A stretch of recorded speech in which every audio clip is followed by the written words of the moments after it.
அஸ்ஸலாமு அலைக்கும் வரஹ்மத்துல்லாஹி வபரகாத்துஹு. கண்ணியம் நிறைந்த இஸ்லாமிய சகோதரர்களே, தாய்மார்களே, இளைய சமுதாயம் எங்கே செல்கிறது என்ற தலைப்பு எனக்கு தரப்பட்டு இருக்கிறது.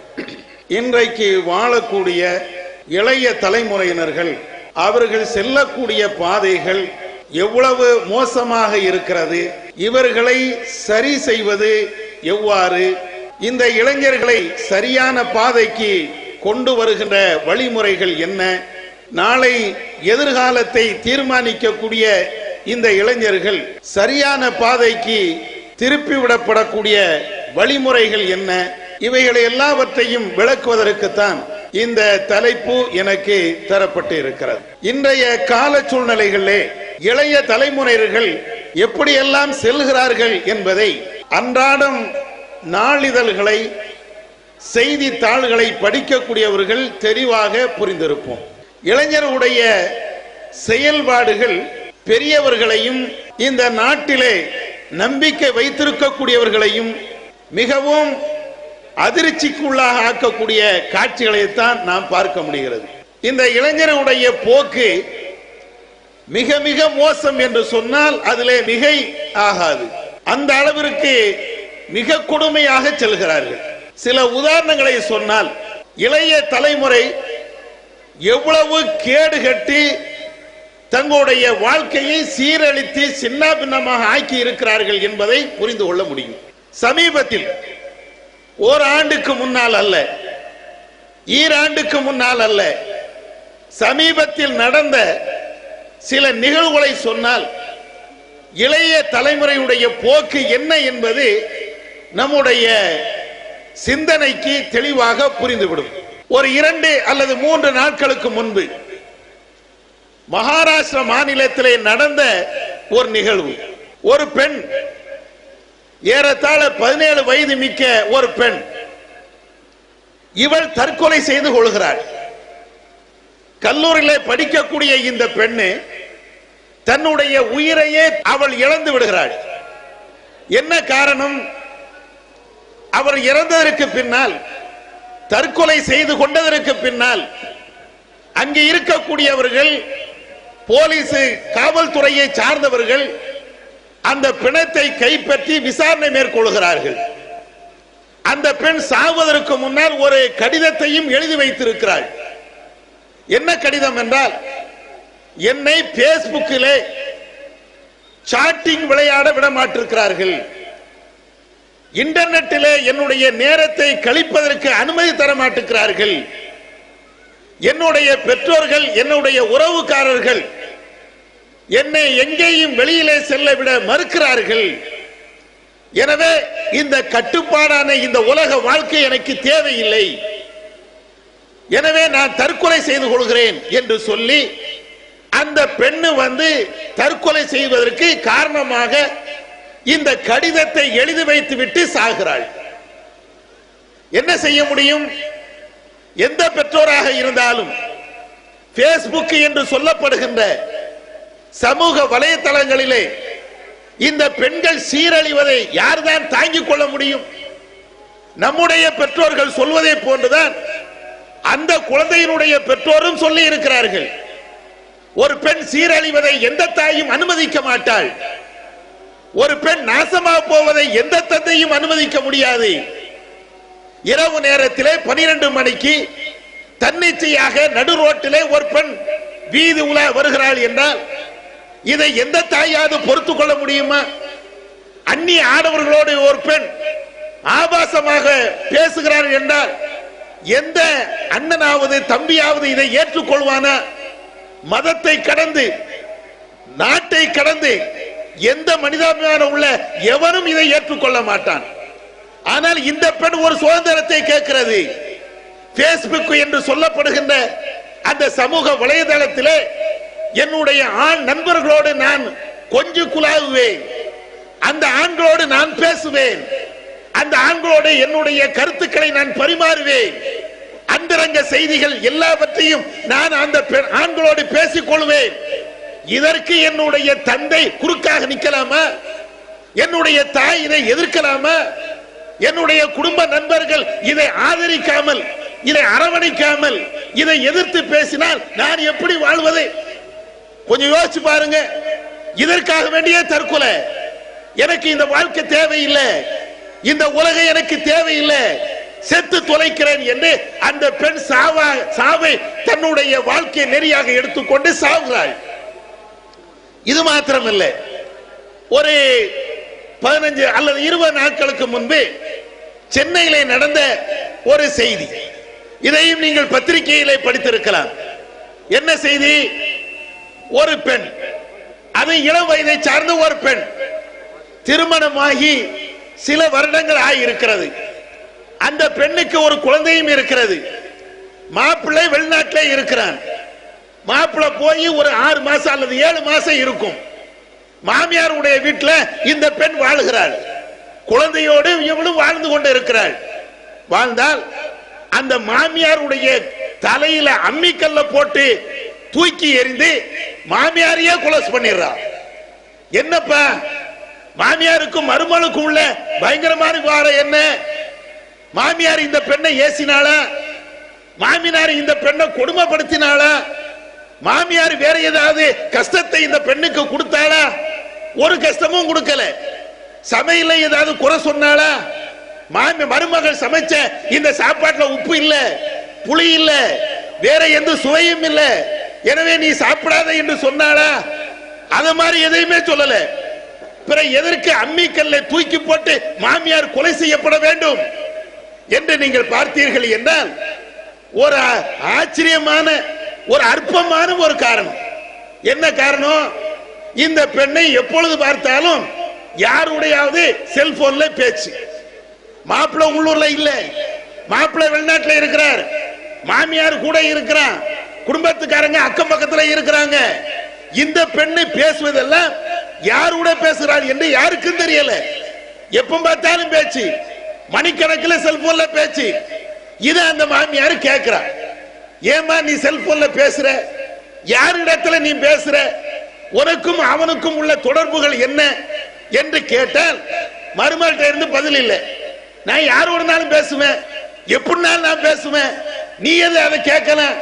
என் மாப்பிள்ளை கேட்கட்டும், உங்களுக்கு கேட்கறதுக்கு உரிமை இல்லை என்ற அடிப்படையில் அந்த பெண்ணு பதிலும் சொல்லுகிறாள். இதை பொறுத்து பொறுத்து பார்க்கிறாங்க. மாமியாரால பொறுக்கவும் முடியல, தடுக்கவும் முடியல. என்ன செய்யறது? இந்த பெண்ணை அறிவுறுத்தி பார்க்கிறாங்க. ஒரு பெண்ணு, கணவன் வெளிநாட்டில் இருக்கக்கூடிய ஒரு பெண்ணு இப்படி எல்லாம் செல்போன்ல பேசுறது சரியில்லை என்றெல்லாம் சொல்லி பார்க்கிறாங்க. அந்த பெண்ணு கேட்கல. கடைசியாக சில தினங்களுக்கு முன்பு இதே போன்று இந்த பெண்ணு செல்போன்ல பேசுது. இந்த மாமியாக்காரு மருமகள்கிட்ட ஏதோ ஒண்ணு கேட்கிறாங்க. அவ காது கொடுத்து கேட்கல. அந்த மாமியாரே கேட்கிறாங்க, ஒரு பொருளை கேட்கிறாங்க. இந்த பெண்ணு வந்து செல்போன்ல மும்முரமா பேசுது. அவர்கிட்ட உட்கார்ந்து பேசிக்கிட்டு யார்கிட்ட பேசுறான்னு தெரியல. கடைசி மாமியாருக்கு கோபம் வந்து, இந்த செல்போன் உன் கையில இருக்கிறது காரணத்தினால தானே என்ன மதிக்காம யாருடன் நீ பேசிட்டு இருக்கிற அப்படின்னு சொல்லி செல்போனை கீழே தட்டி விடுறாங்க. செல்போன் கீழே உளுந்து உடைஞ்சு போயிடுச்சு. இவ்வளவுதான் நடந்துச்சுங்க. நடந்தாச்சுன்னா அவங்க சண்டை போட்டு படுத்தாச்சு. இந்த பெண்ணு தனியா போய் படுத்துருச்சு, மாமியாரும் தனியா போய் படுத்துட்டாங்க. நைட்டு ஒரு மணி இருக்கும். இந்த மருமகாரி மாடியில போய் அம்மிக்கல்லை எடுத்து தூக்கத்துல இருந்த அந்த மாமியாருடைய தலையில அம்மிக்கல்ல போட்டு ஒரே அடியா க்ளோஸ் பண்ணிருச்சு. க்ளோஸ் பண்ண மட்டும் இல்ல, அடுத்த நாள் காலையில ஸ்டேஷன்ல போய் நான் தான் என் மாமியாரை கொலை பண்ண, செல்போன் பேச விடல, அதனால ஆத்திரம், அதனால கோபம், அதனால இந்த பெண்ணு வாழக்கூடாது, என் மாமியார் இருந்தால் எனக்கு செல்போன் பேசுவதற்கு சுதந்திரம் இல்லை, எனவே நான் சாவடிக்கிறேன் என்று சொல்லி போலீஸ்ல இன்றைக்கு போய் மாட்டி ஜெயில இருக்கு. யோசிச்சு பாருங்க, இது என்ன சமுதாயம்? இது எங்க போகுது இந்த சமுதாயம்? அது இளைய தலைமுறை வந்து பேஸ்புக்ல, இன்டர்நெட்ல என்னால சாட்டிங் பண்ண முடியல என்பதற்காக வேண்டி தற்கொலை பண்ணுது. செல்போன்ல யார்கிட்டயோ பேசுது. மாமியார் அதை கண்டிக்கிறாங்க. கண்டிக்கக்கூடிய மாமியார் எனக்கு தேவையில்லை என்று சொல்லி அந்த பெண் அந்த மாமியாரை பரலோகத்துக்கு அனுப்பி விடுது. எங்க போயிட்டு இருக்கிறாங்க? இதனுடைய விளைவு என்ன தெரியுமா? இதனுடைய மோசமான போக்கு என்ன தெரியுமா?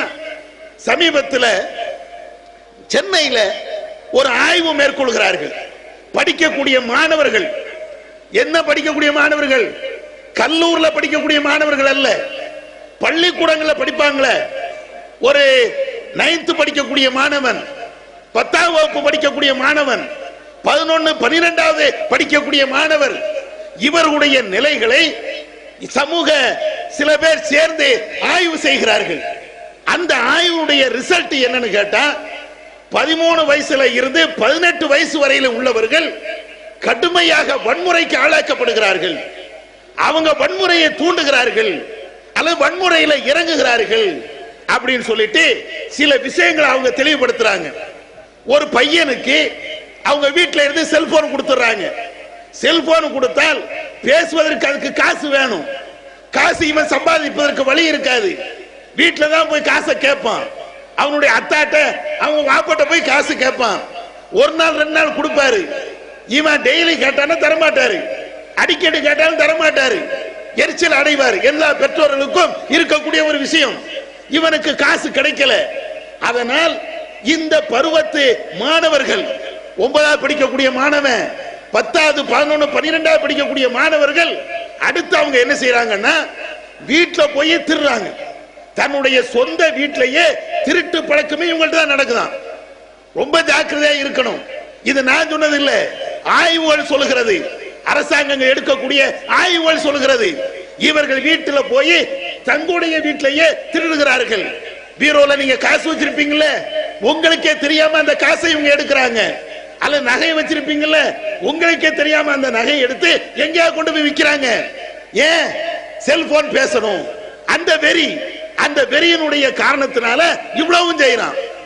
சரி, வீட்டுல காசு இல்ல, எங்கேயும் திருட முடியல அப்படின்னு சொன்னா, வீட்டிலேயே சொந்த வீட்டிலேயே திருட முடியலையா, வேற எங்கேயா போய் திருடுவோம் அப்படின்னு சொல்லி திருட்டினுடைய இடத்தை மாத்துறான். அங்கேயும் காசு கிடைக்கலையா, வேற எங்கேயும் பொருள் கிடைக்கலையா, எவனால் கொலை பண்ணிடுவோம் என்ற நிலைக்கு இவன் தள்ளப்படுகிறான். சமீபத்தில் நிறைய திருட்டு நடப்பதற்கு இது ஒரு காரணம் என்று ஆய்வுகள் சொல்லுகிறது. நிறைய திருட்டு நடக்குது, நகைகள் திருட்டு நடக்குது, காசுகள் கொள்ளை போகிறது. இதுக்கெல்லாம் என்ன காரணம் என்றால், இளம் இந்த மாணவர்கள், அவங்களுக்கு தேவை பணம். அந்த பணம் கிடைக்கவில்லை என்பதற்காக வேண்டி இவ்வளவு பெரிய அநியாயத்தையும் செய்கிறார்கள். இதனுடைய உச்சகட்டம் என்ன? சமீபத்தில் நாகராஜ் என்று சொல்லப்படுகின்ற ஒரு பேங்க் மேனேஜர் கொலை செய்யப்படுகிறார். என்னடா, கொலை செஞ்ச ஆள் யாரு? அவருடைய பொண்டாட்டியா அல்ல அவங்களுடைய பிள்ளையா அல்ல நகைக்காக சொத்துக்காக இந்த ஆள் கொலை செய்யப்பட்டிருக்கிறாரா அப்படின்னு சொன்னா, அற்பமான விஷயத்துக்கு கொலை செய்யப்பட்டிருக்கிறார். ஒரு பேங்க்ல மேனேஜரா இருக்கக்கூடிய இவர் கொலை செய்யப்பட்டிருக்கிறார். கொலை செய்தவர்கள் யார்? ஒரு 7 இளைஞர்கள், ஒரு சிறு வயதை சார்ந்தவர்கள்.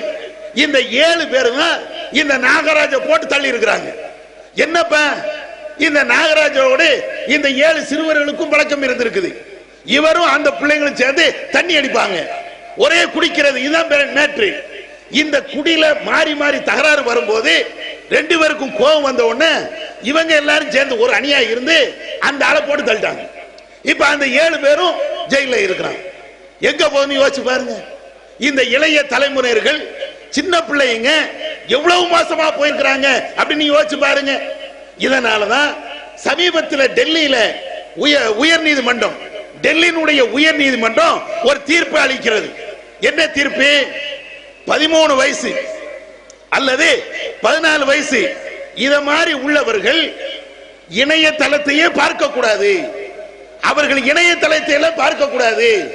இந்த இன்டர்நெட் இருக்குதுல, இன்டர்நெட் என்பது இன்னைக்கு செல்போன்ல வந்துருச்சு, எல்லாமே லேசா கிடைக்குது.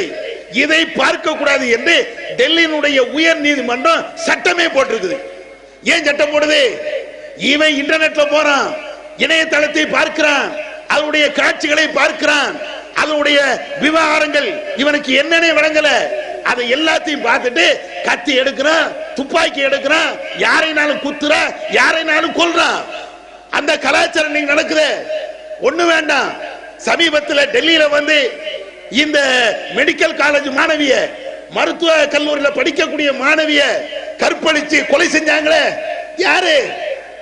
என்னப்பா 40 வயசு கிழவனா ஒரு 30 வயசு இளைஞனா 16 வயசு பையன் ஒரு பிள்ளைய கற்பழிச்சு நடு ரோட்ல போட்டு கொலை பண்றான். இவனுக்கு எப்படி இந்த தைரியம் வந்தது? இவனுக்கு எப்படி இந்த சிந்தனை வந்தது? எல்லாம் இன்டர்நெட், எல்லா விதமான ஆபாச படங்கள் மலிவாக கிடைக்கக்கூடிய ஒரு இடம் இந்த செல்போன் அல்லது கம்ப்யூட்டர் வசதி உள்ள அந்த நெட் வசதி உள்ள அந்த வாய்ப்புகள். இதனால என்ன நடக்குது? எல்லா கேவலப்பட்ட காட்சிகளை பார்க்கிறான், தன்னுடைய வீட்டில் உட்கார்ந்து பார்க்கிறான், வேற எங்கேயா போய் ஒரு இடத்துல உட்கார்ந்து பார்க்கிறான். அது அவனுடைய உள்ளத்துல ஒரு வெறியை தூண்டுகிறது. இந்த வெறிக்கு இடையூறாக எவன் வந்தாலும் எவள் வந்தாலும் கொலை செய்வேன் என்கிறான். பெற்ற தகப்பனை கொலை பண்றான், தாயை கொலை பண்றான், உறவுக்காரர்களை கொலை பண்றான், எல்லாத்தையும் போட்டு சகட்டு மேனிக்கு போறான். இவர்கள் தான் நாளை இந்தியாவையே இவர்கள் தான் தீர்மானிக்க போறாங்களாம். இளைஞருடைய கையில தான் எதிர்காலமே இருக்குது. இவன் கையில எதிர்காலத்தை கொடுத்தால் இந்த நாடு உருப்படுமா? இந்த உலகம் உருப்படுமா? இந்த சமூகம் உருப்படுமா? எதுவுமே உருப்படாது. இவ்வளவு அநியாயங்கள் நம்முடைய தமிழ்நாட்டில் நடக்குது, இந்த இந்தியாவில் நடக்கிறது. இது ஏதோ பிற மதத்தில் நடக்கக்கூடிய கலாச்சாரம் என்று நீங்க நினைக்காதீங்க. நம்முடைய சமூகத்திலையும் நம்முடைய ஊர்லையும் இது போன்ற மோசமான நிகழ்வுகள் இன்றைக்கும் நடக்கிறது. என்ன? பள்ளிக்கூடத்துக்கு போகக்கூடிய பையனுடைய கையில அவன் விலை உயர்ந்த செல்போன். பாப்பா வெளிநாட்டில் இருப்பார், உம்மா வீட்டில் இருப்பாங்க. உம்மாவை ஏதாவது ஒண்ணு பேசி சரி கட்டி வாப்பட்ட இருந்து இவன் விலை உயர்ந்த செல்போன் வாங்குவான். என்ன வசதி எல்லாம் இருக்கும்? வெறுமனே பேசுற வசதி மட்டும் அதுல இருக்காது. செல்போன் என்பது அது வந்ததே எதற்கு? தொடர்பு கொள்வதற்கு, ஒரு ஆள் இன்னொரு ஆள்கிட்ட பேசுவதற்கு. இன்றைக்கு அது எல்லாம் புறக்கணிக்கப்பட்டு பேசுவதற்கு செல்போன் இல்லை என்ற அளவுக்கு ஆகி போய் அதுல எதெல்லாம் பார்க்கலாம்? நான் ஏற்கனவே சொன்ன மாதிரி நல்ல விஷயத்திற்கும் அதை பயன்படுத்தலாம், அதே போன்று கெட்ட விஷயத்திற்கு தான் எல்லாருமே பயன்படுத்துறாங்க. நிறைய பேர் அதுக்கு தான் பயன்படுத்துறாங்க. செல்போன்ல உட்கார்ந்துட்டு இன்டர்நெட்டுடைய அந்த சமூக வலைத்தளம் பார்க்கிறாங்க. நல்ல விஷயத்தை படித்து தெரிந்து கொண்டால் அறிவு வளரும். இவன் பார்க்கிறதெல்லாம் என்ன? எல்லா மோசமான காட்சி. சமீபத்தில் தமிழகத்தினுடைய ஒரு பெற்றோர் ஆசிரியர்கள் அவர்கள் ஒரு ஆய்வு பண்றாங்க. அந்த ஆய்வுல இதை விட அதிர்ச்சியான ஒரு தகவல். என்ன தகவல்? சேலம் மாவட்டத்தில் ஒரு ஸ்கூல்ல சில பிள்ளைங்கள்ட்ட செல்போன் இருக்குது. ஸ்கூல்ல படிக்கக்கூடிய பிள்ளைகள்ட்ட செல்போன் இருக்குது. செல்போன் இருந்த உடனே அந்த வகுப்பினுடைய ஆசிரியர் அந்த மாணவனை கூப்பிட்டு பிரின்சிபால்ட்ட கொண்டு ஒப்படைக்கிறாங்க. பிரின்சிபால் அந்த செல்போன் வாங்கி பார்க்கிறார். அதுல பார்த்துட்டு அவரே ஆச்சரியப்பட்டு போனார். என்னப்பா மேட்ரு அப்படின்னு நீங்க பாத்தீங்கன்னா, அந்த வகுப்புல பாடம் நடத்துறாங்க ஒரு லேடி, ஒரு பெண் டீச்சர். அந்த டீச்சர் பாத்ரூம் போகும்போது இவன் ஒளிஞ்சு நின்று அத படம் எடுத்திருக்கான். அத படம் எடுத்து தன்னுடைய செல்போன்ல வச்சிருக்கான். அதை உட்கார்ந்துக்கிட்டு கிளாஸ்ல உட்கார்ந்துட்டு பாக்குறான். இத பிரின்சிபாலுடைய கைக்கு போன உடனே என்ன செய்ய முடியும்? அவர் என்ன செய்ய முடியும்? ஜெயில அடைச்சிட முடியுமா? கண்டிக்கலாம், இது தப்பு என்று சொல்லலாம். பெற்றோர்களை கூப்பிட்டு உன்னுடைய பிள்ளை மோசமா போயிட்டு இருக்கிற என்று சொல்லலாம். எங்க போகுதுன்னு விளங்குதா? இவ்வளவு மோசமா போறான். இன்னும் சொல்ல போனால் செல்போன் இல்லைன்னு வைங்க, நம்ம வீட்டை 2 ஆக்கிடுவான். வேணும் செல்போன், அது விலை உயர்ந்தது வேணும். MP3 உள்ள அந்த செல்போன் வேணும், வீடியோ பிளேயர் உள்ள அந்த செல்போன் வேணும், கேமரா உள்ள செல்போன் தான் வேணும், அதுவும் நல்ல பவர்ஃபுல் கேமரா உள்ள செல்போன் தான் வேணும். இவ்வளவும் கேட்கிறானே எதுக்கப்பா? என்னைக்கா நம்ம கேட்டோமா? என்னைக்காவது அவன்கிட்ட இந்த செல்போன் உனக்கு எதுக்கு என்று கேட்டோமா? நம்மளுக்கு வெளிநாட்டில இருந்து அவங்க கஷ்டப்பட்டு அனுப்பக்கூடிய அந்த காசு என்ன கஷ்டப்படுறாங்க என்று நம்மளுக்கு தெரியாது. அந்த காசு நமக்கு கிடைக்கிறதுனால நம்முடைய பிள்ளைங்க எதை கேட்டாலும் வாங்கி கொடுப்போம். வாங்கி கொடுப்பதின் காரணத்தினால்தான் இந்த சமுதாயம் இவ்வளவு தருதலையாக, இந்த இளைய சமுதாயம் இவ்வளவு மோசமா போறதுக்கு இதுதான் காரணம். இதெல்லாம் ஆய்வுகள்ல சொல்லக்கூடிய செய்தித்தாள்கள்ல வந்த தகவலை தான் உங்களிடத்தில் நான் சொல்கிறேன். இது ஒரு கோணத்துல இந்த சமுதாயம் நாசமா போகுது. இன்னொரு கோணம் என்ன? எப்ப பார்த்தாலும் தண்ணி குடிக்கிறது, குடிச்சு போட்டு மாறி மாறி சண்டை போடுறது. ஏதோ வேற ஒருத்தன் சண்டை போட்டா அது வேற விஷயம். நம்முடைய சமுதாயத்தை சார்ந்தவர்களே இப்படி தண்ணி அடிச்சிட்டு சண்டை போட்டு அது ஜமாத் பிரச்சனை.